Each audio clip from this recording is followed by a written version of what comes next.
Hey guys, welcome to my YouTube channel. तो हम यहाँ पे देख रहे थे कि नोड के सर्वर को डॉकराइज कैसे किया जाता है। सो ये लास्ट पार्ट है वो सीरीज़ का। तो अभी तक हमने क्या किया, एक बार रिकैप कर लेते हैं। सबसे पहले तो हमने एक नोड का सर्वर बनाया था, ठीक है, वो जो गिटहब पे था। उसके बाद हमने एक EC2 इंस्टेंस बनाया था AWS पे।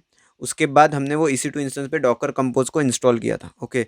उसके बाद हमने सेम नोड के सर्वर को EC2 इंस्टेंस पे क्लोन करवाया था। और उसके बाद पिछले वीडियो में हमने .sh के थ्रू हमने गिट को कॉन्फ़िगर करवा दिया था पुल लेने के लिए, ओके। सो अभी हमारा लास्ट फेज़ बचा है, जो है डॉकर फाइल क्रिएट करना है, Docker compose YML file create करना है और वर्क फ्लो क्रिएट करना है। तो हम वहाँ से स्टार्ट करते हैं डायरेक्टली। तो सिंपली क्या करना है, सबसे पहले हमें को फाइल में जाना है। अभी ये हमारा रेपो था, इसमें सबसे पहले मैं एक डॉकर फाइल क्रिएट करूँगा। सो रूट डायरेक्टरी में डॉकर फाइल क्रिएट करेंगे, ओके। सो ऐसा आइकॉन आ जाएगा, मतलब अगर आपने इंस्टॉल किया होगा तो ये आएगा। और डॉकर फाइल का एक प्रॉपर नेम ऐसे रहना चाहिए, डी कैपिटल रहना चाहिए, ओके। सो इसमें क्या करना है, तो मैंने ऑलरेडी टेम्पलेट बना के रखे, जो कि मैं सिर्फ कॉपी पेस्ट कर पाऊँ तो टाइम बच जाए। तो मैं आपको एक्सप्लेन करता हूँ क्या लिखा है। फॉर्म मतलब कि कॉन्सेप्ट बेस्ड नोड का वर्जन यूज़ करके इमेज पूल ले रहे हैं। उसके बाद वर्किंग डायरेक्टरी कॉपी क्या करना है, रन कौन सी कमांड करनी है, npm कैश को क्लियर कर देना है, फिर इंस्टॉल करवाना है डिपेंडेंसीज को, फिर जितना भी हो गया उसको कॉपी कॉपी किए हुए उसको वर्किंग डायरेक्टरी में पुश करवा देना है। उसके बाद एक्सपोर्ट करना है, एक्सपोर्ट नहीं, एक्सपोज करना है। एक्सपोज 8000 को करना है, मतलब क्या कौन से पोर्ट पे करना है। क्योंकि मैंने 8000 इसके लिए लिया क्योंकि मैंने मेरा सर्वर भी 8000 पे चलने वाला है, इसके लिए मैंने यहाँ पे एक्सपोज जो किया वही पोर्ट किया है। उसका ये कमांड किया, तो this is command for starting your project. So मेरे अगर पैकेज और जेसन में जाओगे तो आपको दिख जाएगा कि यहाँ पे वही कमांड यूज़ किया था, npm रन स्टार्ट है। सो मैंने भी वही मारी है डॉकर फाइल में। अभी डॉकर फाइल तो अपनी प्रॉपरली बन चुकी है। अभी हमारे सेकंड फाइल बनाना पड़ता है जिसका नाम है डॉकर कंपोज YML। तो ये फाइल क्यों काम करती है, तो ये फाइल हमें कंटेनर क्रिएट करने के लिए यूज़ करते हैं। डॉकर फाइल तो कंटेनर क्रिएट का स्टेप्स है, और क्रिएट करने के लिए डॉकर कंपोज हम फाइल यूज़ कर सकते हैं। तो अभी डॉकर कंपोज फाइल लिखते हैं, वो भी रूट में ही रहेगी। सो वो लिख देंगे डॉकर, ओके। सो डॉकर के डैश कंपोज राइट और .yml, ओके। सो ये लिखते सी ऐसा मुझे आइकॉन आ गया क्योंकि मेरे इसमें एक्सटेंशन ऐड है, ओके। सो भी डॉकर कंपोज YML में लिखना क्या है, तो उसका भी एक टेम्पलेट बना के रखा है मैंने। Need to just copy it, paste it, okay. So इसमें क्या है, वर्जन दिया है, सर्विस दी है, सर्विस का नेम। यहाँ पे इंडेंटेशन को बहुत मायने रखा जाता है, तो कभी भी देखना इंडेंटेशन प्रॉपर रहना चाहिए। जैसा सर्विस इसके पैरेलल में है, उसके बाद सर्विस के लिए सर्विस नेम चाइल्ड है, राइट। उसके अंदर फिर इमेजेस, इमेज का नेम है। अभी यहाँ पे नोड सर्वर इमेज दिया, आप यहाँ पे नेम कोई भी ले सकते हो, वही नेम आपकी इमेज का आएगा। यहाँ पे कंटेनर का नेम आप कोई भी ले सकते हो, वही नेम आपके कंटेनर का आएगा। उसके बाद बिल्ड कर रहे हो, उसका कंटेक्स्ट मतलब क्या कि अभी कौन सी डायरेक्टरी में, तो रूट में ही है। उसका कौन से फाइल से करवाना है, तो डॉकर फाइल यूज़ करने, डॉकर फाइल यूज़ करने वाले हैं अपन कंटेनर जनरेट करने के लिए, ये वाला राइट, और ये इमेज जनरेट करने के लिए। सो डॉकर फाइल कहाँ ढूंढेगा, कंटेक्स्ट मतलब यही रूट डायरेक्टरी में। तो ये कोड यूज़ करके वो डॉकर फाइल जनरेट करेगा। उसके बाद पोर्ट को कौन सा यूज़ करना है, मतलब सिस्टम का 8000 इक्विवेलेंट टू द डॉकर का 8000। आप यहाँ पे अगर सिस्टम का 3000 लिखोगे तो आपका सर्वर आपके IP:3000 पे चलेगा, ना कि 8000 पे। 8000 इंटरनल फॉर द डॉकर और एक्सटर्नल 3 था, लेकिन मैं दोनों भी सेम रखता हूँ, जस्ट कन्फ्यूज़न ना हो और प्रॉपर दिखता है, तो इसके लिए मैं यही यूज़ करूँगा। बट आपको अगर कुछ पोर्ट चेंज करना है तो आप कर सकते हो, ओके।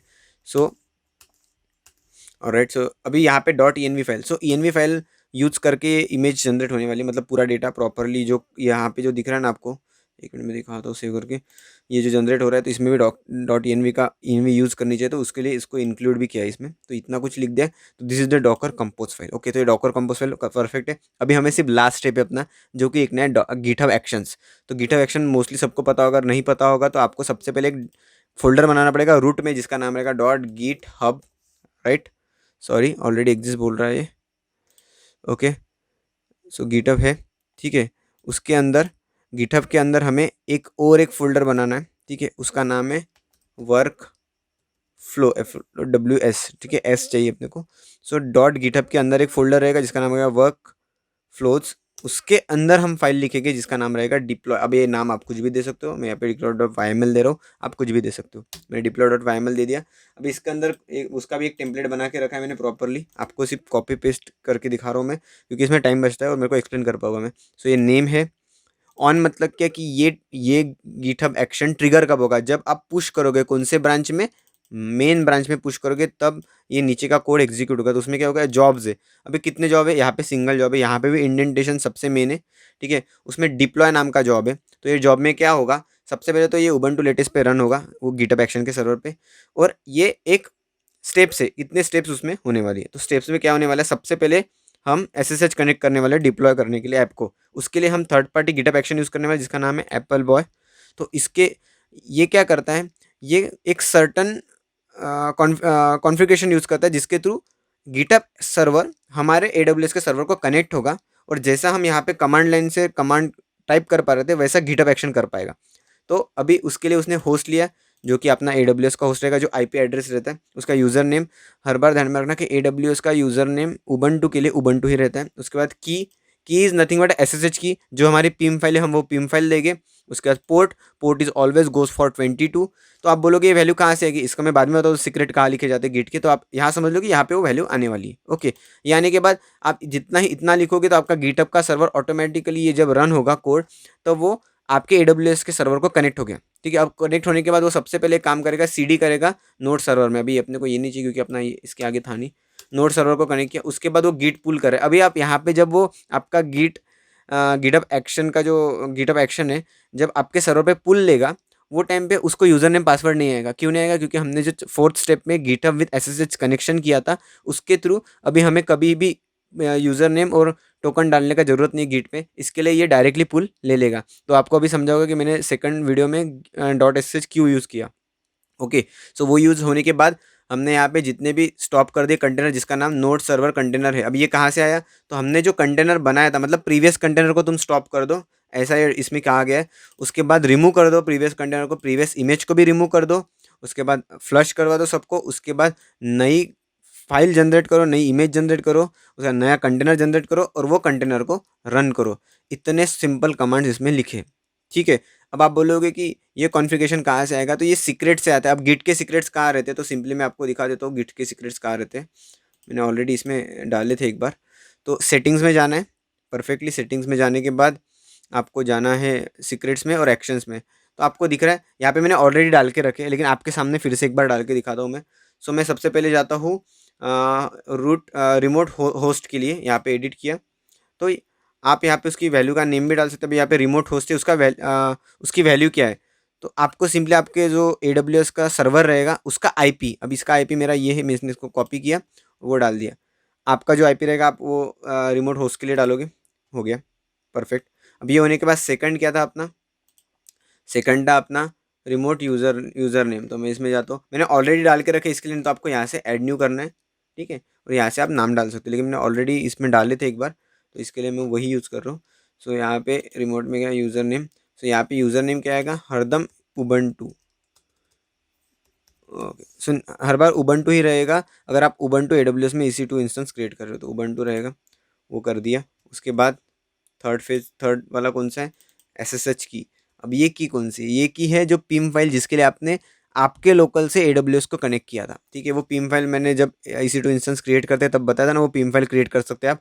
वो पिम फाइल का डेटा आपको यहाँ पे डालना है। तो वो कैसा डालना है मैं बताता हूँ। यहाँ से आपको एक तो नया ऐड कर सकते हो, लेकिन मेरे इसमें ऑलरेडी अवेलेबल होगा एसएसएच, राइट, ये है, इसमें जाऊँगा मैं। अब मुझे यहाँ पे वो वैल्यू डालनी है, तो वो वैल्यू कैसे मिलेगी, तो सिंपली डाउनलोड में जाओ, सॉरी, डाउनलोड में जाओ, इसमें AWS की में ये की है वो, उसको ओपन करो। की ओपन हो गई, ये की के पूरा कंट्रोल A करके डेटा को कॉपी करो, सॉरी, कंट्रोल A करो, कॉपी किया। उसके बाद जाके पेस्ट कर देना है हमें, पेस्ट कर दिया, अपडेट हो गया। ओके, पेस्ट प्रॉपरली हो गया। अभी सिर्फ लास्ट बचा है जो है पोर्ट, राइट, पोर्ट ही बचा, राइट। सो पोर्ट ऑलवेज गो 22। सो 22 लिखने के लिए हम फिर से गए, यहाँ पे ऑलरेडी पोर्ट है उसमें गए 22 और अपडेट कर दिया। ओके, सो आपके टाइम पे अगर ये नहीं दिख रहा है, मतलब ये अगर नहीं आ रहा है, क्योंकि ये मैंने ऑलरेडी एक बार ट्राई किया था जो फेल गया था मेरा, इसके लिए मैंने फिर से रिकॉर्ड किया ये वीडियो। तो इसके टाइम पे आप क्या कर सकते हो कि यहाँ पे एक न्यू क्रिएट कर सकते हो डायरेक्टली। यहाँ पे जाओ, जैसा अभी यहाँ पे मैंने पोर्ट किया था, पोर्ट डालो और यहाँ पे आपका जो पोर्ट था 22 डालो, अपडेट कर दो। ठीक है, ये हो जाएगा, सिर्फ वो रिप्लेस हो जाएगा उसको। ठीक है, अपडेट हो गया, समझ लो, कोई प्रॉब्लम नहीं है। तो अभी हमने क्या किया, एक फटाक से रिकैप कर लेते। सबसे पहले तो हमने एक डॉकर की फाइल बनाई जिसमें इतना कंटेंट लिखा। ठीक है। उसमें क्या है, वर्क डायरेक्टरी कॉपी क्या करना है, रन कौन सी कमांड है, सब कुछ लिखा। उसके बाद कौन से पोर्ट पे चलाना है वो भी लिख दिया। उसके बाद डॉकर कंपोज लिखा, उसके अंदर इमेज का नेम क्या रहेगा, कंटेनर का नेम क्या रहेगा, कौन से फाइल से होगा और क्या ENV फाइल कहाँ पे कैसा रहेगा, उसका सब कुछ दे दिया। उसके बाद हमने लास्ट में बनाया गिटहब एक्शन, जिसमें हमने एप्पल बॉय के थ्रू SSH से कनेक्ट किया गिटहब एक्शन ने हमारे AWS को, और वहाँ पे ये कमांड्स रन की हमारा सर्वर चलने के लिए। ओके, यहाँ तक का सबको क्लियर है। अभी सिर्फ हमको पुश करके चेक करना है कि गिटहब एक्शन प्रॉपर्ली रन हो रहा है नहीं। तो अभी जैसे ही मैं पुश करूँगा, अभी मैं मेन में हूँ और इसमें भी बोला है कि जब मैं पुश करूँगा ब्रांच मेन में तो ऑटोमेटिकली ये रन हो जाएगा, राइट। सो अभी देखते हैं कितना रन होता है। सो सिंपली मैं जाता हूँ अभी टर्मिनल में। ओके, सो अभी हम गिट पुश करते हैं। So git add git push. Okay, so ये यूज़र नेम मांगेगा मुझे, मेरा यूज़र नेम डाल देता हूँ।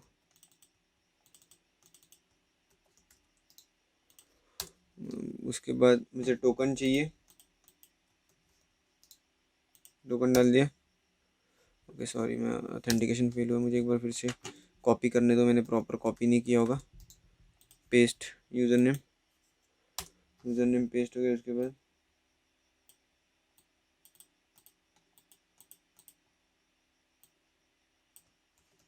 Copy paste. ओके, जैसे ही मैंने पुश कर दिया, अभी मुझे जाके गिटहब पे देखना है कि CI/CD रन हुआ है या नहीं हुआ है। तो मैं सिंपली जाता हूँ यहाँ पे और मैं अभी इसमें एक्शन में जाता हूँ। जैसे ही मैं एक्शन में जाऊँगा, अभी ये चल रहा है, ठीक है, CI/CD वर्क कर रहा है।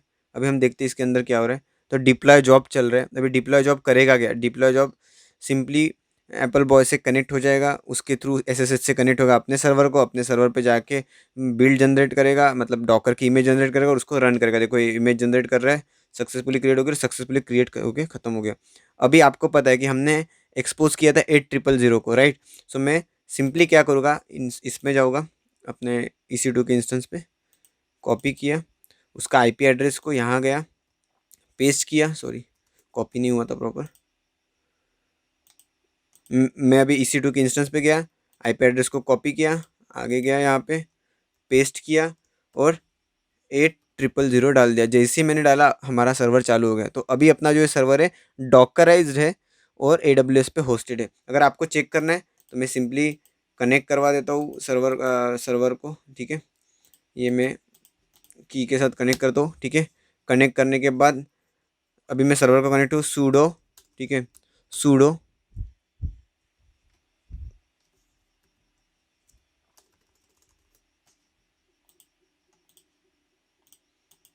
ओके। सर अपना अभी सर्वर डॉकराइज्ड है प्रॉपर और अप और रनिंग है AWS पे, ठीक है। अगर आपको चेक करना है कि ये डॉकराइज प्रॉपर्ली हुआ है नहीं है, तो उसके लिए आप क्या करोगे कि आप फिर से सर्वर को कनेक्ट करोगे लोकल से। मैं यहाँ से कनेक्ट करता हूँ सर्वर को, ठीक है। मैं सर्वर को ऑलरेडी कनेक्टेड हूँ, शायद या परफेक्ट कनेक्टेड हूँ। मैं यहाँ पे सिर्फ सूडो डॉकर DOCKER PS करूँगा तो आपको दिख रहा होगा ये इमेज नेम। आपको पता है ये इमेज नेम हमने कंपोज फाइल में था, डॉकर कंपोज में। उसके बाद ये है जो कंटेनर का नेम है, जो भी हमने डॉकर कंपोज फाइल में दिया था, और अबाउट अ मिनट अगो ये स्टार्ट हुआ था। उसके बाद 8000 इंटरनल मतलब सर्वर का और डॉकर का सेम मैपिंग है, तो ये पोर्ट दिखा रहा है। और इसका मतलब अपना सर्वर प्रॉपरली 8000 पे चल भी रहा है और ये डॉकराइज भी है, उसकी इमेज भी जनरेट हुई है। आप ये इमेज आपके डॉकर हब पे भी पुश कर सकते हो और बाकी सर्वर पे पुल भी ले सकते हो। Okay, so I think proper मैंने कवर किया है 3 वीडियोज़ में कि डॉकराइज कैसे करते हैं नोड के सर्वर को। आपको पसंद आएगा तो please like subscribe. Thank you.